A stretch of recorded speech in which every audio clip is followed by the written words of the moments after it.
Fabrice Guebalma, bonjour, bienvenue à vous. Merci beaucoup d'être avec nous aujourd'hui pour ce petit interview. Bonjour. Bonjour, je propose que vous vous présentiez brièvement. Si je ne me trompe pas, vous êtes bien le Chief Digital Officer au sein du groupe BAR. Oui, donc je suis le Chief Digital Officer au sein de la société Barnes, qui fait partie du groupe Géofinance du Nord, Régie de la Couronne, Régie du Rhône, qui est à l'heure actuelle le plus grand groupe immobilier de Suisse romande. Alors j'ai en charge toute la stratégie digitale du groupe pour la mise en place de solutions innovantes. On parle de mutation numérique et aussi toute la stratégie marketing et communication des sociétés du groupe. Voilà, donc c'est vrai qu'on parle beaucoup d'innovation, on parle même de mutation numérique au sein du groupe Barnes. On voyait justement l'année passée encore la Suisse qui a été élue le pays le plus innovant au monde pour la neuvième année consécutive, Oui. D'après le classement de l'OMPI. Vraiment, cette place de l'innovation et du marketing digital est, on va dire, omniprésente actuellement. On voit d'ailleurs que le groupe Barnes, récemment, vous avez lancé un projet immobilier qui s'appelle smarthill.ch, constitué de 77 villas à la vente à Crissier. Ouais. Vous l'avez lancé à travers une campagne de marketing digital et à travers un outil de commercialisation qui est un configurateur pour l'immobilier, donc vraiment qui offre la possibilité de configurer son bien et de l'acheter en ligne directement. Pourquoi est-ce que ces composantes d'innovation et de marketing digital sont si présentes et si importantes dans votre stratégie aujourd'hui? Alors, comme vous le disiez, on se doit pour tous nos clients, que ce soit des promoteurs, des vendeurs, des propriétaires, des acheteurs, on se doit d'être à la pointe des nouvelles technologies. Par exemple, dans le domaine du courtage, comme vous le disiez, avec le projet Smarthill, on a mis en place une solution qui s'appelle EvoHome justement de la société Waldots, un configurateur qui permet aux acheteurs de configurer les intérieurs de leur futur logement. Donc, ils pouvaient faire les choix, par exemple, les choix de sol, des couleurs de peinture, si vous voulez un îlot central ou non dans leur cuisine, de choisir les éléments de la salle de bain. Donc, cet outil était très aider justement les gens à se projeter dans leur nouveau logement. Tout ça aussi en lien avec le maître d'œuvre qui réalisera en fonction des finitions, en fonction justement des choix qui ont été faits par les acheteurs. Donc, c'est tous ces outils, je dirais aussi complémentaires, qui aident à réaliser toutes les ventes de ces projets-là. Oui. Alors, c'est vrai que dans ce projet ou dans les autres projets, vous travaillez avec beaucoup de partenaires, que ce soit des maîtres d'ouvrage, que ce soit des promoteurs ou autres, mais aussi au sein du groupe Barnes, vous avez un grand réseau, je pense, de PME avec lesquels vous travaillez et des entrepreneurs.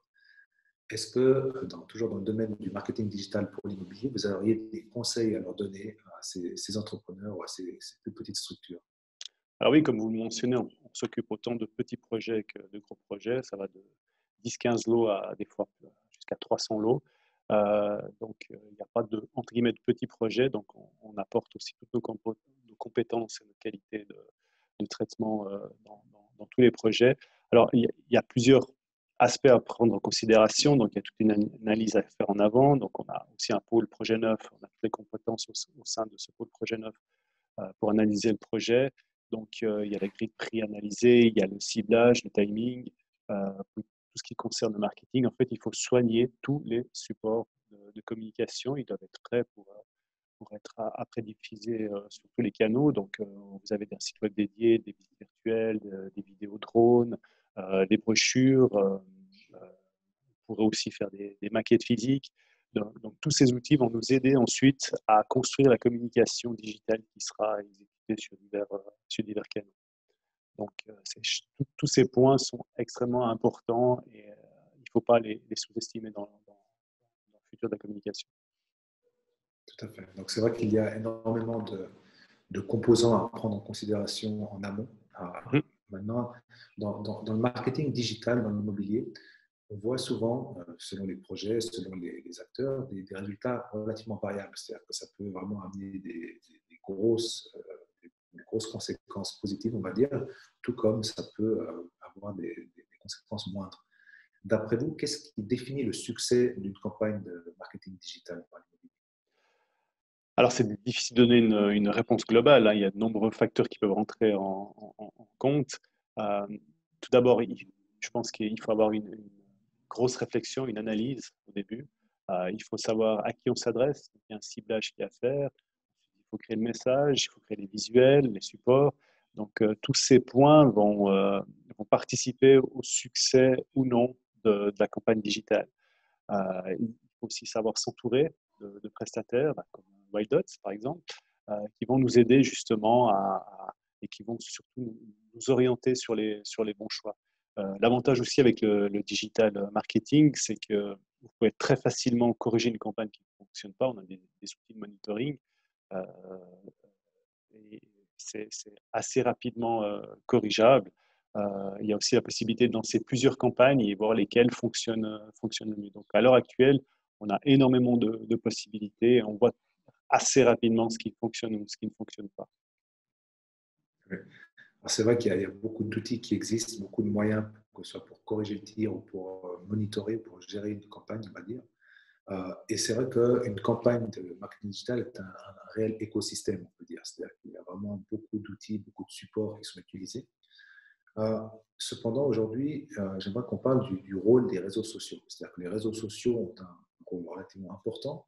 D'ailleurs, une étude qui traitait de l'investissement des milliards dans la campagne de digital marketing disait qu'il y avait à peu près 64% des investissements qui allaient aller pour les réseaux sociaux.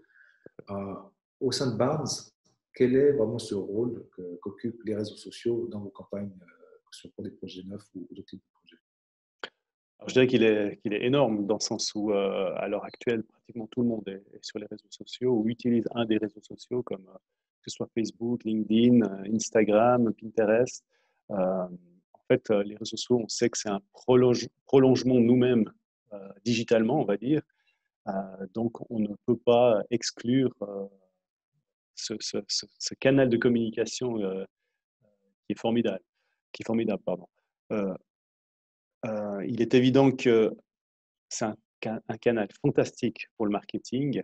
On parle aussi de plus en plus de dark social où on focalise on focalise de plus en plus sur les échanges privés et personnels avec des outils de type Messenger ou WhatsApp.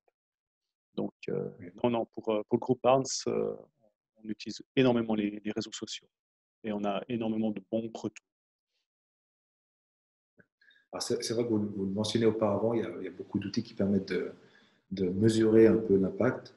Dans le cadre d'une campagne marketing digital, comment est-ce que vous arrivez à vraiment optimiser l'utilisation de ces réseaux sociaux aujourd'hui? Alors, tout d'abord, il faut des messages simples, clairs, rapidement assimilables. On sait qu'on n'a que des fois quelques secondes pour capter l'attention. Surtout, des fois, c'est sur un fil d'actualité, en comment on appelle ça, scroll. On est vite passé à l'information suivante. Euh, donc, il faut vraiment avoir une extrême bonne réflexion de ce qu'on va diffuser sur les réseaux sociaux. Le choix du texte, je dirais aussi, est très important. Il faut éviter certaines polémiques avec certains choix de texte. Ce que je peux conseiller aussi, c'est de prévoir, bien entendu, un modérateur qui va répondre aux questions des intéressés, qui va aussi répondre quand c'est négativement. Donc, quand il y a des commentaires négatifs, on va dire, ça va aussi une manière de répondre aux clients. Donc voilà. Oui, alors c'est vrai qu'il y en a une pléthore maintenant de ces réseaux sociaux aussi. Oui. On voit qu'ils ont tous une spécialité. On va avoir des réseaux plus orientés professionnels, d'autres qui sont plus lucratifs, on va dire, ou pas lucratifs, plutôt ludiques, et d'autres qui sont plus sur des formats vidéo. Donc, comment est-ce que vous pensez qu'il faut être présent sur tous les réseaux sociaux aujourd'hui? Comment est-ce que vous choisissez les réseaux sociaux dans lesquels vous investissez pour communiquer justement? Alors, tout dépend de la cible.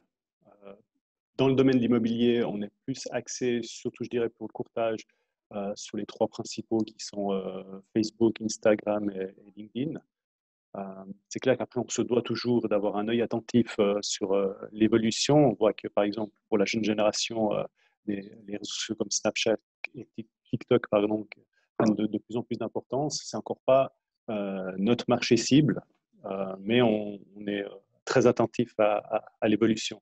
Je parle du réseau TikTok. On se rend compte aussi que c'est un réseau qui qui permet de mettre en ligne des vidéos assez courtes. Et on voit que l'importance toujours de la vidéo et du storytelling est très importante dans les réseaux sociaux. Donc, principalement pour l'immobilier, je répète, ce sera Facebook, LinkedIn et Instagram. Après, le groupe Barnes utilisera personnellement un petit peu plus le réseau Instagram pour tout ce qui est la communication sur le luxe. Il y a des stratégies un petit peu différentes sur les réseaux sociaux, en fonction des sites. Effectivement. Mais maintenant, c'est vrai qu'en tant qu'utilisateur, moi-même, je suis exposé à vos différents projets. Donc, je vois quand une campagne est mise en ligne, que ce soit sur Facebook ou Instagram ou autre. On arrive à suivre un peu l'évolution des campagnes et on voit qu'on parlait du succès des campagnes auparavant, que la plupart du temps, ça se passe plutôt bien. C'est toujours dépendant d'autres facteurs. Par contre, on voit une tendance qui est amenée à se répéter, c'est-à-dire que lorsqu'un projet est mis en ligne, les premiers lots se vendent relativement rapidement, toute proportion gardée, on va parler peut-être de 6 à 12 mois pour les 50% des lots. Et ensuite, on a toujours une partie qui sont ces fameux derniers lots, les derniers appartements d'un projet ou les dernières villas d'un ensemble de villas à vendre, qui prennent plus de temps à se vendre pour des raisons X ou Y. Est-ce que vous êtes en mesure aujourd'hui de dire pourquoi cette tendance se répète et qu'est-ce qui peut être fait justement pour amoindrir cet effet de la vente des derniers lots qui prend du temps? Alors justement, ce que je peux conseiller, je vais peut-être me répéter, mais c'est de bien analyser c'est de ne pas sous-estimer justement ce lancement qui doit être fait au début. Souvent, on croit qu'il suffit de créer un site web dédié, de mettre les lots sur les portails et puis qu'on aura du succès. Non, c'est pas du tout ça. Et en fait, il faut planifier à l'avance toutes les campagnes et pas seulement celle du lancement de la commercialisation. Il faut peut-être prendre le temps de regarder sur les 12 prochains mois quelle communication on va faire. C'est clair qu'il y a la partie du lancement qui est très importante, mais après, il y a des relances qui doivent être faites, il y aura des portes ouvertes ou autres. Donc, tout ça, ça doit être vraiment, vraiment planifié à l'avance. Et on peut de toute façon en tout temps réadapter les campagnes en cas de succès. Si par exemple tout s'est vendu en 6 mois, c'est clair qu'il n'y aura plus besoin de communiquer après 8 mois. Mais ce que je veux dire, c'est qu'il faut vraiment planifier à l'avance ces campagnes. Chez Barnes, on utilise aussi beaucoup les teasers. On donne envie aux gens d'aller voir le site web. Donc, il y a plusieurs phases de teaser qui sont mises en place. Donc, c'est plus comme auparavant où on publiait sur les portails et puis on attendait que ça retombe directement. Il faut savoir aussi aller rechercher les acheteurs qui ne sont pas sur les portails immobiliers. Il y a des gens qui ont un projet d'achat qui est déjà réfléchi, mais qui ne sont encore pas informés via les plateformes existantes. Je parle plutôt des portails. Donc, nous, on connaît les canaux sur lesquels il faut aller les chercher. Nous voyons effectivement l'importance du planning en amont avant de lancer une campagne. Et comme vous le mentionnez, c'est vrai qu'on parle de teaser aujourd'hui, on voit de plus en plus des campagnes multiphases, c'est-à-dire avec des phases de pré-lancement, avec une phase de lancement. Et justement, encore une fois, pour pallier à ce problème, est-ce qu'il est fréquent de voir au niveau de la planification une réserve budgétaire qui va être émise en amont pour les derniers lots, on sait qu'ils vont arriver en fin de vie du projet, et aussi une adaptation du contenu. Vous parlez du temps que vous adoptez pour vous adresser à votre cible, donc l'histoire, le storytelling qui va évoluer aussi, maintenant qu'on a vendu 80% des lots. Est-ce que vous voyez justement ces deux composantes, que ce soit la planification budgétaire et l'histoire qui va évoluer lorsqu'on arrive en phase finale du projet? Tout à fait, on peut avoir tendance justement à tout centrer sur le lancement du projet, alors qu'il faut aussi prendre en considération les autres phases du projet. Comme je disais avant, il y a la phase de lancement, le lancement de la commercialisation, il y aura des premières portes ouvertes qui vont être faites, il y aura le projet qui va commencer à se construire, différentes phases. Donc, tout ça, ça se planifie à l'avance. Et ce serait une erreur justement de dépenser l'entièreté du budget sur la première phase du projet. Tout à fait, oui. C'est vrai qu'aujourd'hui, on est dans une période un peu, on va dire, unique. On commence à sortir de ce fameux Covid-19. On voit qu'au niveau, alors j'imagine de tous les différents acteurs, que ce soit au sein de vos équipes, au sein de vos partenaires, vos prestataires et autres, et de vos clients, bien sûr, il y a un impact marqué. D'ailleurs, le Real Estate Risk Index parlait justement d'une augmentation de cet index au sein de ce premier trimestre. Ça peut être lié à différents facteurs, beaucoup d'incertitudes sur les marchés. On voit qu'il y a une réelle prise de conscience de l'importance de la qualité de vie. Donc, c'est vraiment des tendances qui vont commencer à se dessiner. Comment est-ce que Barnes, justement, se prépare face à cette tendance post-Covid qui est en train d'arriver et comment est-ce que vous allez adapter les différents outils que vous utilisez aujourd'hui? Alors tout d'abord, chez Barnes, on est plutôt pour l'instant positif. On a d'excellents retours, on a toujours des demandes sur des dossiers, donc on a beaucoup d'activités depuis le retour du 11 mai. Donc c'est des signes qui sont encourageants. Après, bon, c'est indépendamment de comment l'économie va évoluer, mais pour l'instant, on est assez confiant. Ensuite, nous, ce qu'on va faire, c'est qu'on va axer nos stratégies de communication beaucoup sur l'information, sur la formation aussi de nos équipes. Ce qui est très important, c'est de rassurer les potentiels acheteurs sur toutes les étapes de vente. C'est de réduire aussi le plus possible les contacts physiques. Donc, c'est pour ça qu'il y a tous ces outils digitaux qui existent, comme les visites virtuelles, la réalité augmentée, les plateformes d'enregistrement en ligne, les réservations de plages horaires dédiées, les configurateurs, comme on en a parlé précédemment. Donc, chez Barnes, on a vraiment tous les outils pour aider une commercialisation à arriver au succès. Oui.